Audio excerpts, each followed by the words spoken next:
What's up, everyone? Hope you're having a great day today. Not going to do a musical reaction video. It's still a reaction video, though. But I wanted to look at this channel that you can see here on the screen. I watch a lot of this guy's videos. He puts a lot of time and effort into them. I think they're great. I'll put a link in the description below so you can check out his channel and some of his other content. Maybe I'll review some more of these as well. He has some really interesting stuff. So you can see I've watched a lot, a number of his videos on. He talks about it a lot of everything, current events, historical events, stuff like that. But I thought this one was interesting, and I haven't seen it yet. So why the USA leaving NATO will cause World War III. Pretty interesting topic. I'm curious to see what he has to say about it. So give it a play, listen to it. I'll pause it occasionally, make some comments, and we'll see how it goes. East Ukraine, March 2023. Anton huffed and puffed, reaching the truck a second before the driver threw it into gear, hauling himself up in the back just in time. All around him, similar trucks were already in motion or waiting with idling engines, their drivers yelling at the rushing soldiers to hurry up and load in. As if to punctuate the point, there was a high-pitched whine in the distance, followed by an explosive blast. Russian artillery was in range and opening up. This wasn't the first time he had to retreat during the course of a 13-month war for his country, but this was perhaps the most painful retreat. For over a year, Ukraine and Russia had slugged it out in a bloody battle for eastern Ukraine. Both sides had advanced and retreated under the weight of each other's offensives.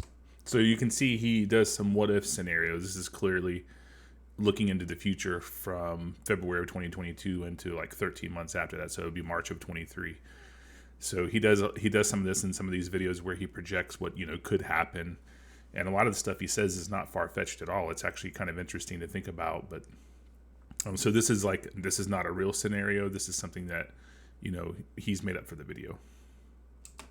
Toward the end of last summer, though, Ukraine had made its greatest gains, liberating the city of Kherson in late September. It felt as if the tide of the war had finally shifted, and then the U.S. midterm elections came around. In a wholly unprecedented turn of events, a slew of isolationist politicians had been voted into office. The House of Representatives had quickly put forth a measure to end U.S. membership in the North Atlantic Treaty Organization, believing it to be a waste of resources when a real threat to America was in the Pacific, namely China. I think this is highly unlikely. U.S. was a founding member of NATO after World War II.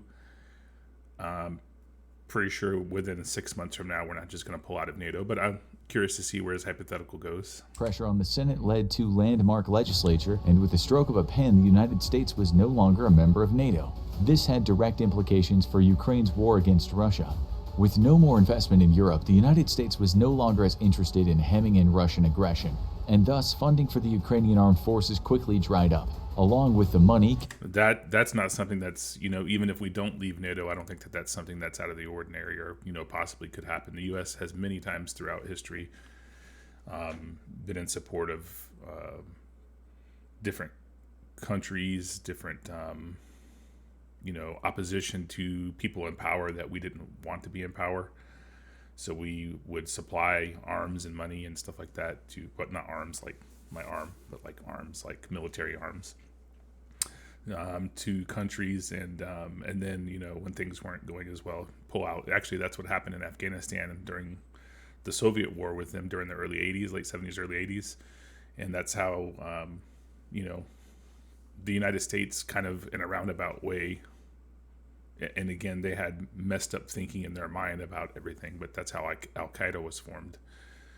The U.S. was supporting the Mujahideen in Afghanistan and giving them arms and funding and stuff like that to fight the spread of communism via Russia at the time, which was the Soviet Union.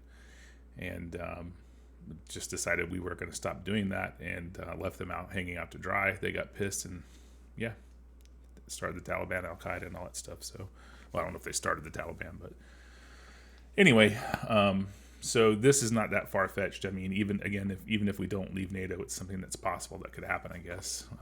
We say, politicians could just say, oh, you know what, we're not supporting Ukraine anymore, pull funding, pull military supplies and stuff like that. So came an end to millions of rounds of ammunition, harm anti-radar missiles, new artillery, and of course, the vaunted HIMARS system, which had enabled Ukraine's first and only major offensive at the end of August last year. Ukraine was now a European problem, and Europe's support for the Ukrainian armed forces was a fraction of what it had enjoyed from the United States. The new slew of American politicians represented a shift in attitude from the American taxpayers. Russia was Europe's problem. Problem is, Europe was ill-prepared to deal with the problem, and Anton and his comrades were suffering for it. It was hard to tell which had been the most devastating for his country's war effort, the lack of direct material support or the lack of intelligence support. Before, his country had enjoyed the wealth of information offered by America's vast intelligence gathering apparatus, everything from human intelligence sources to satellite and electronic intercepts, all of it feeding targeting data to eliminate Russian VIPs and intelligence preventing Russian surprise assaults or reinforcements. Ukraine had enjoyed a nearly real-time view on Russian movements. Now that intelligence was reduced to a trickle, the army was largely fighting blind. But the lack of material support hurt too. Surviving HIMARS units no longer had ammunition, and work was being done to try to convert them to fire more available and less capable unguided rocket munitions. The supply of manned portable air defense weapons had all but evaporated, leaving the frontline troops vulnerable to air attack as they once were at the start of the war. All right, so he's just basically covering what would happen, and this is in any situation, not just his hypothetical situation. What would happen if the United States stopped supporting Ukraine tomorrow? And these are all, relevant and realistic things that would happen, it seems to me. Russian tanks can now operate with greatly reduced fear from anti-tank missile threats, as the U.S. had provided the bulk of Ukraine's anti-armor capabilities via its Javelin ATMs. For Anton, the decision for the U.S. to withdraw from NATO and from Europe itself meant he was in retreat once more, but this time it felt much more final. NATO headquarters, Brussels, Belgium. The Ukrainians were taking a beating, now in general retreat across the east. Major General Alex Tuvich shook his head sadly, reading the intelligence reports in his hand. The U.S. was still tasking satellites, ELINT and HUMINT sources in the war in Ukraine, but it just wasn't sharing that information anymore. A damn stupid move on the politician's behalf, thought the general to himself. With a sigh, he fed the report to the Specialized Disposal Unit for sensitive documents. It was the last piece of hardware in what was his former office inside NATO headquarters as a special attaché to the organization, which had lasted for 8 decades, but was now in serious jeopardy of collapse. He waited to confirm the disposal unit did its job. With a hum of energy, it flash incinerated the document, leaving behind only ashes. He knew What this video so far is making me think of is the implication, and it may be a real implication, is that the United States is fighting Russia right now, but through a ghost war, or through I don't know how you would call it, but through a war that we're not actually contributing troops to, but everything but troops. Troops on boots on the ground, whatever you want to call it, in Ukraine. So what he's pointing at and insinuating is, if the U.S. stopped doing that, Ukraine would be in big trouble, and I think he's right. He knew its job was done when he could smell the slight aroma of burning paper. He wouldn't bother sending an aide for the device. The Euros could have it, along with his empty office. General Tuvich stood and took in one last look at what was once one of the cornerstones of American global strategy, then turned his back on the office and 80 years of highly successful foreign policy and walked out the door. He was met by his aide and driver. There was a waiting U.S. Air Force passenger plane at the nearby military airfield, which would return him to the U.S. via Britain, as America and the U.K. still maintained a security alliance. U.S. forces and bases there weren't being deactivated as they were across mainland Europe. As he passed within a few doors of one of the General Assembly meeting rooms, he could hear the Latvian representative practically screaming at his NATO partners. He didn't blame them. Since the U.S. announced its withdrawal from the alliance, Russia had reinforced its eastern flank along the Baltics. It was all but a certainty that Russia would attempt to intimidate the breakaway Soviet republics into returning to the fold. He wondered if they would actually use force, though, and what the hell Europe would do about it if they did. As he turned... if that were to happen, they would use force, in my opinion. Russia would definitely take advantage of the situation. How effectively, based on what we've seen in Ukraine so far, who knows? But, I don't think that Vladimir Putin would not take advantage of the situation. Turned the corner, he was greeted by Lieutenant Colonel Beaumont Deschamps, one of France's representatives, here at Brussels headquarters. The two had enjoyed a close working relationship, and he quite liked the man. He barely even held the fact that he was French against him anymore. For his part, Deschamps ignored that Tuvich's favorite meals typically included hamburgers of some sort. Deschamps fell in alongside Tuvich, speaking in a thick... Why is it everyone outside of the U.S. thinks we only eat burgers? I love burgers, don't get me wrong, but it's not all I eat. I just think that that's a funny stereotype. Alsatian French accent. Your government could have at least left us with logistical support. I agree, damn foolish of the politicians, but Tuvich shrugged his shoulders. Americans got tired of paying the bills for European security. The Schultz bristled at the comment, yet he couldn't deny there was at least some truth to this. His own nation was only 0.07% away from meeting the alliance's minimum funding goal of 2% GDP and had only increased spending in recent years under intense pressure from the US. What is that American expression? The merd is soon to hit the fan? Major General Alex Tuvich nodded solemnly. Yes, my friend, the merd is in fact about to hit the fan. Satsa, Estonia. 12 Mi-8. Merde means shit, I think, right? The shit's gonna hit the fan. Apropos. Helicopters of the Russian aerospace forces crossed the border into Estonia, flying just barely over the rooftops of the neighboring town of Satsa. The helicopters set down at pre-planned positions around the western perimeter of the town, disgorging their squads of Russian paratroopers.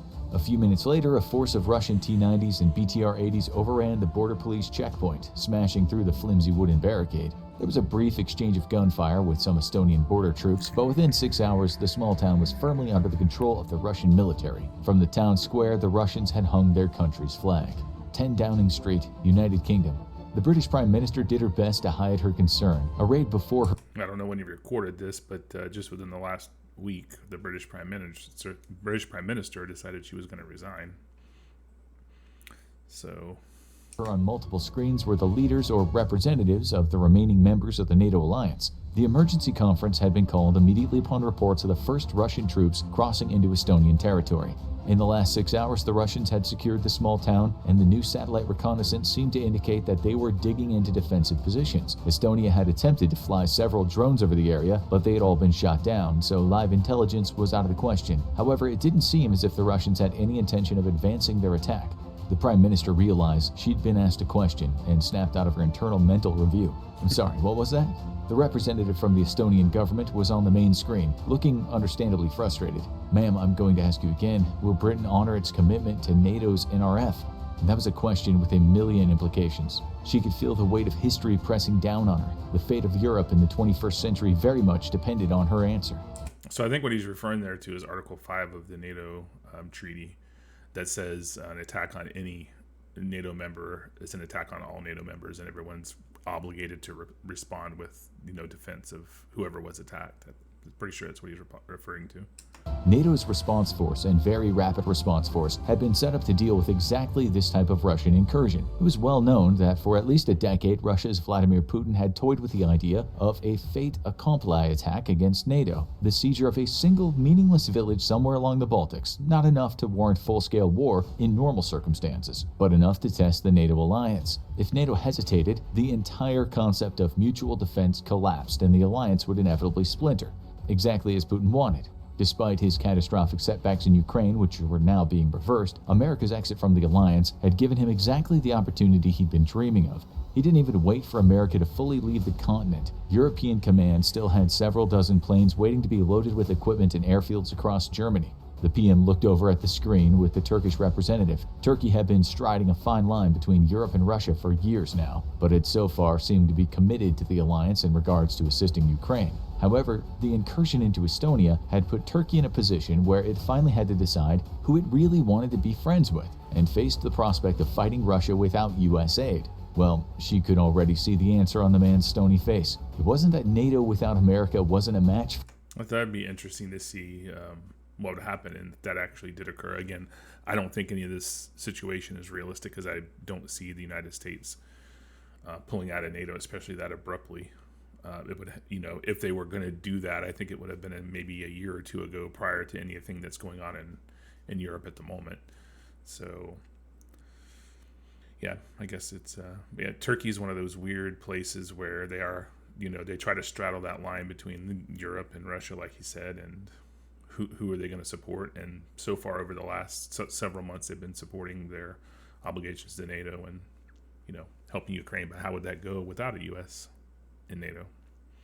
For the Russian military, it's that the U.S. provided the very backbone of what a modern army needs to win a fight: transportation, logistical support, and special mission aircraft. U.S. firepower was considerable and nice, but it was the loss of U.S. logistics and support assets that made a response to Russia's incursion difficult. The alliance had scrambled to shore up its deficiencies. Yeah, a lot of people don't understand that that's one of the best aspects of the American military is our logistics capabilities, and being able to move manpower and machinery around quickly and efficiently. That's one of the major advantages we have, over most militaries in the world. Since the U.S. announced its surprise exit, and the response and very fast response forces were at least fully equipped. But those couldn't win a war on their own. They were meant to deter a war, not stop one in progress. Russia had called NATO's bluff, and without U.S. air power and intelligence immediately available to the alliance, it would take weeks to coordinate an effective response from the varying military powers. Britain was having trouble even keeping its current ships fully manned, and had already cannibalized a few vessels of their crews in the last 10 years just to keep others operational. Germany struggled to fully equip its commitment to NATO's response force, having to borrow equipment from other units to do so, and its air force hadn't been considered fully ready for combat for years now due to maintenance and logistical problems. I'm just assuming here that he's vetted that information and that it's true. I don't know it to be fact, but if that's the case, that's a pretty sad state of affairs for some of the major at least economical powers in the world, Britain and Germany, to have a military in that such a condition where you have to borrow from other parts of your military to make things even work correctly. She scanned the faces of the NATO representatives on the screens before her. The French president had a grim but determined look on his face. He had already pledged French support for the NRF. Then again, of course he did. France seemed to be one of the few powers in Europe whose military was ready for such a war, she thought sadly. The Polish representative looked equally grim and determined. Poland was fiercely opposed to Russian aggression, having suffered the brunt of it for centuries. One of her American military contacts had lamented that leaving Poland had, for the U.S. military, like been leaving a dear friend behind in a bad situation. But other faces she looked at didn't share the same hardened resolve. Turkey, Hungary, Finland, and Sweden, the two newest members who had confidently joined the alliance after the invasion of Ukraine, didn't look ready to honor their commitment to NATO's NRF. Committing the UK would tip the balance, throwing NATO into a full-scale war. Not doing so meant Russia won, and NATO would come apart at the seams as it lost all credibility. All because of one damn village built too close to the Russian border. Clearing her throat, the Britain Prime Minister prepared herself to make... I'll go back a little bit here, yeah, it's not all. I understand what he's trying to convey here. It's not all because of the village being built too close to the Russian border. It's all because of Vladimir Putin's aspirations to restore former glory of the Soviet Union to what is the current Russian Federation. It wouldn't matter if this was built literally on the fence. It's not part of Russia. So, and I think that's the, that's the sticking point. Yeah. Built too close to the Russian border.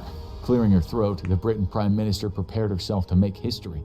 Gentlemen and ladies, after much consideration, I believe it is in Britain's and Europe's best interest if the British Armed Forces now go check out, could Russia win a war against NATO? Or check this other video instead.